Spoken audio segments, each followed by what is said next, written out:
Doctor साहब, मौलाना फजल रहमान साहब ने हुकूमत के मुतनाज़ा पीके एक्ट के खिलाफ सहाफ़ियों की मुकम्मल हिमायत का ऐलान किया है। बड़ा अच्छा किया जी।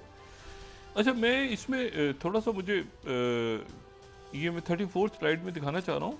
ये जो वेमर प्लस की स्टेटमेंट है, ये इसमें France, Germany, Poland, Italy, Spain, UK, Ukraine, EU commission, ये अब मुझे मैं ये वेमर जो 3 मुल्कों का तो एक इत्तेहाद बना था, लेकिन अब इसमें जो है ये कौन से इसमें नए मुल्क आए हैं। 3 मुल्कों का तो मैं जानता हूँ कि फ्रांस, जर्मनी और पोलैंड का 91 में, लेकिन अब उसमें प्लस शायद इसमें और भी मुल्क आ गए।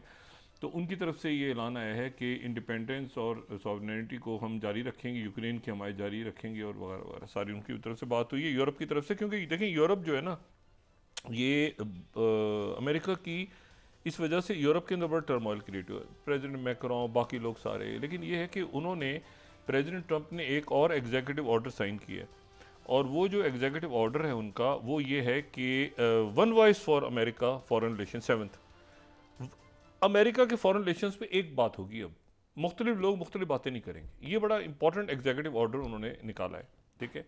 और उसका उसका मतलब ये है कि वन वॉइस, एक आवाज़ होगी, और वो जितने भी हैं, वो जो प्रेसिडेंट, अमेरिका के जो प्रेसिडेंट की पॉलिसीज़ हैं उसी को वो आगे लेके चलेंगे और उसी बात को आगे।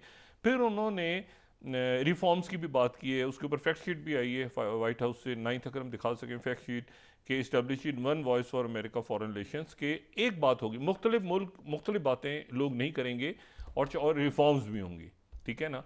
और रिफॉर्म्स भी होंगी, और इसमें जो है वो तमाम इंडिविजुअल जो है प्रेसिडेंट की जो पॉलिसी होगी उसको इम्प्लीमेंट करने के पाबंद होंगे। दूसरी शख्सियत जो मैंने आपसे कहा ना, जो इसमें अचानक अब बड़ा उनका इंपॉर्टेंट रोल हो गया है, वो हैं किरिल दिमित्री त्रिव। ये जो हैं, ये उन पहले चंद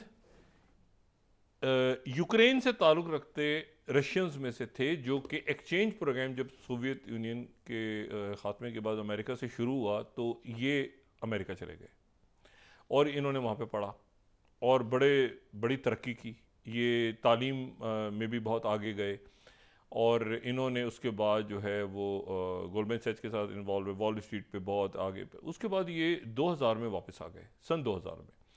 और 2011 में फिर ये हुआ कि जो रशिया का जो इन्वेस्टमेंट फ़ंड है, उसके साथ ये जो डायरेक्ट इन्वेस्टमेंट फ़ंड है, उसके ये इनको सरबराह बना दिया ये रशिया।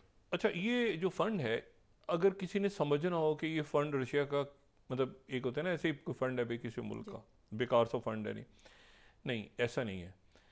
इस फंड ने चंद साल पहले तारीख, एक ख़ास मौके पे तारीख बनाई, जो कि अब हम डिस्कस कर लेते हैं। उस वक्त भी शायद बात हुई थी, लेकिन उस वक्त एक दूसरी दुनिया थी, हिजान था बहुत ज़्यादा।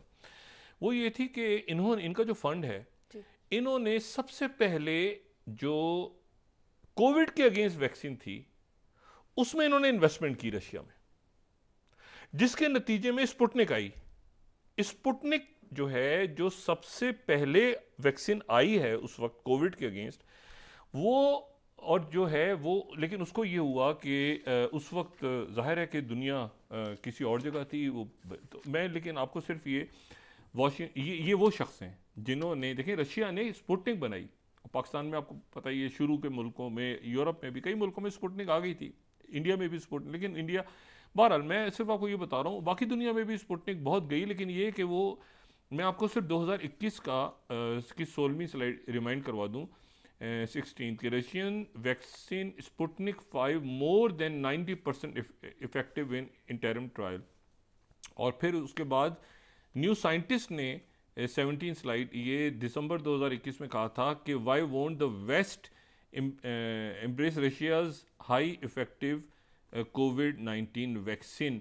तो ये जो वैक्सीन बन रही थी उस ज़माने में, न्यू साइंटिस्ट, ये जो बड़ा दुनिया का मुकर जरीदा है, उसने कहा था कि ये जो है, ये क्यों हम रशिया से नहीं ले रहे, हाईएस्ट प्रोटेक्शन जो है वो तो कोविड-19। ये वो साहब हैं, ये रशिया के इन्वेस्टमेंट फंड को हेड कर रहे थे, और ये वो हैं जिन्होंने पूरी दुनिया में, क्योंकि इनकी वैक्सीन सबसे पहले, और ये ध्यान में रखें कि उसका ट्रायल यूएई के अंदर ट्रायल। तो ये जो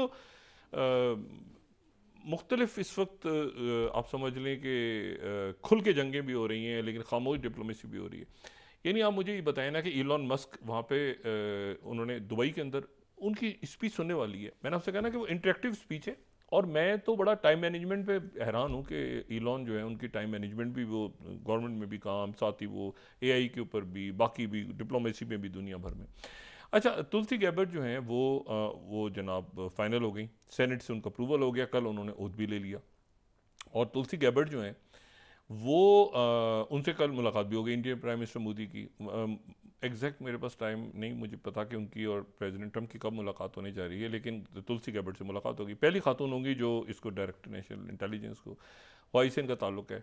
और ये हिंदू मत जो है इनकी गालिबन वालदा ने मेरे ख्याल से पहले किया था, और फिर उसके बाद ये जो है ये उसमें आई। लेकिन इनको बड़ा, ये डेमोक्रेट पार्टी से हैं, यानी इन ये जो जब ओथ भी लिया कल प्रेसिडेंट ट्रंप ने, तो उसमें जो गुफ्तगू हो रही थी तो प्रेसिडेंट ट्रंप ने कहा कि ये डेमोक्रेट में ये थी, लेकिन और इन्होंने डेमोक्रेट पार्टी का इलेक्शन भी अपना इन्होंने नॉमिनेशन भी 2020 में की, लेकिन उसके बाद इनको डेमोक्रेट पार्टी से ही बुलिंग इनकी हुई। और सबसे ज़्यादा मतलब देखें, ये स्ट्रॉन्ग खातून है, मजबूत खातून, इनकी सबसे ज़्यादा जो इनके पीछे को लगा वो डेमोक्रेट पार्टी की हाईएस्ट कमांड से हिलरी क्लिंटन लग गई इनके पीछे। यानी ये वही है ना कि जिनके इल्ज़ाम लग रहा है कि ये रशियन एजेंट हैं, ये फ़लाँ हैं, ये बशार अल असद से मुलाकात, ये जो हैं अब आप देखें कि कितनी, कैसे दुनिया में कैसे बुलिंग, आप जिस पार्टी में, वही पार्टी आप इल्ज़ाम लगा रही है तो रशियन एजेंट है, ये तो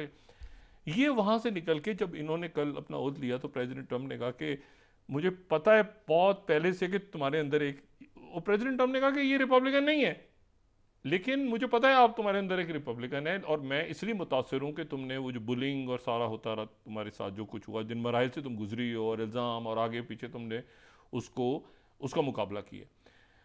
तो ये जो है ये अब इनके नीचे, यानी जिन पे इल्ज़ाम लग रहा था, एक तरह से अब गद्दारी का इल्ज़ाम लगा देते हैं ना किसी पे, आप कहेंगे कि रशियन एजेंट हैं, फ़लाँ हैं, दिमाग ना, और अपनी पार्टी से हुआ।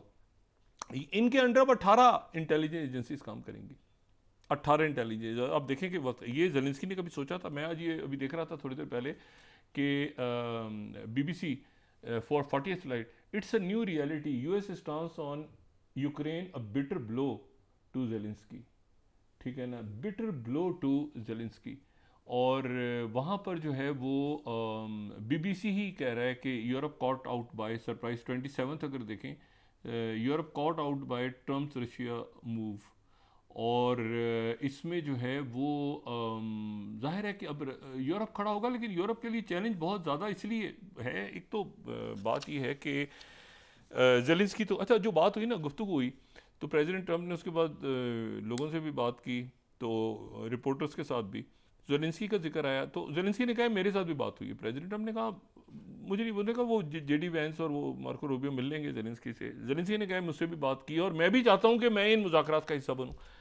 प्रेसिडेंट ट्रंप ने कहा कि ये जो है ना वो एक तो इलेक्शन होने वाले हैं जल्द, क्योंकि ये पुतिन ने कहा था कि हम इसको नहीं मानते ज़ेलेंस्की को, तो प्रेसिडेंट ट्रंप ने कहा कि एक तो इलेक्शन होने वाले हैं यूक्रेन में, और दूसरा ये है कि ज़ेलेंस्की पॉपुलर नहीं है वहाँ, और वहाँ पर गोलियाँ चल रही हैं हमारी। और बल्कि एग्जैक्ट अगर प्रेसिडेंट ट्रंप की गुफ्तगू, उन्होंने कहा कि वो एक ग्राउंड में लड़ाई हो रही है, एक मैदान में लड़ाई हो रही है, और वो मैदान में जो गोली लगती है वो सीधी नौजवानों को लगती है, तो मैं उस जंग को बंद करवाना चाह रहा हूँ। और फौरी तौर पे फौरी इमदाद भी बंद हो गई, नेटो की कोई शमूलियत नहीं होगी। पुतिन ने कहा हुआ है कि भाई ये जो उनके साथ तय हुआ था मामला 1997 वाली बात है कि आगे जो भी नए मुल्क शामिल होंगे, ख़ास तौर पे जो बेल्टिक सी और पोलैंड, वहाँ पर वेपन्स नहीं आएंगे। ये 97 का मुतालबा है पुतिन का। और नेटो की मेंबरशिप नहीं होगी, मुल्क न्यूट्रलाइज हो जाएगा, यानी न्यूट्रल मुल्क होगा यूक्रेन, जिसके पास जितना इलाका चला गया वो उसके पास ही रहेगा।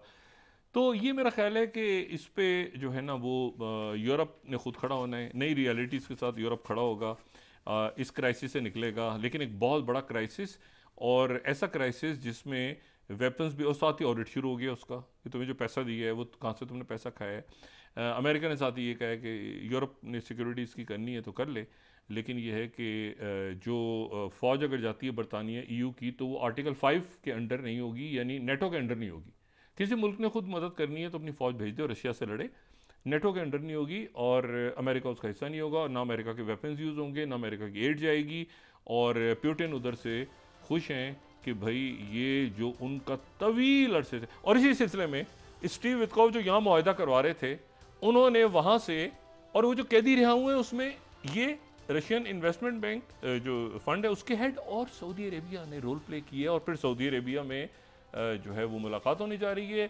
UAE के अंदर जो है इलॉन मस्क आए हैं, और कहाँ गया वो, ये मैंने कहा उसको भूल जाएं, वो जो था ना all hell will break out और पता नहीं क्या खुदा जाने।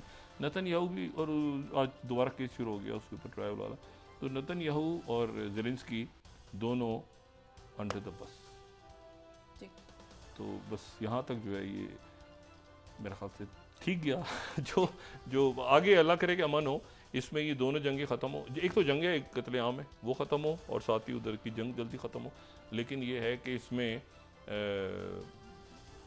बस हमारी दुआ है कि आगे ये मामला इसी तरह से अमन की तरफ आगे जाएं और हालात बेहतर हों। जी।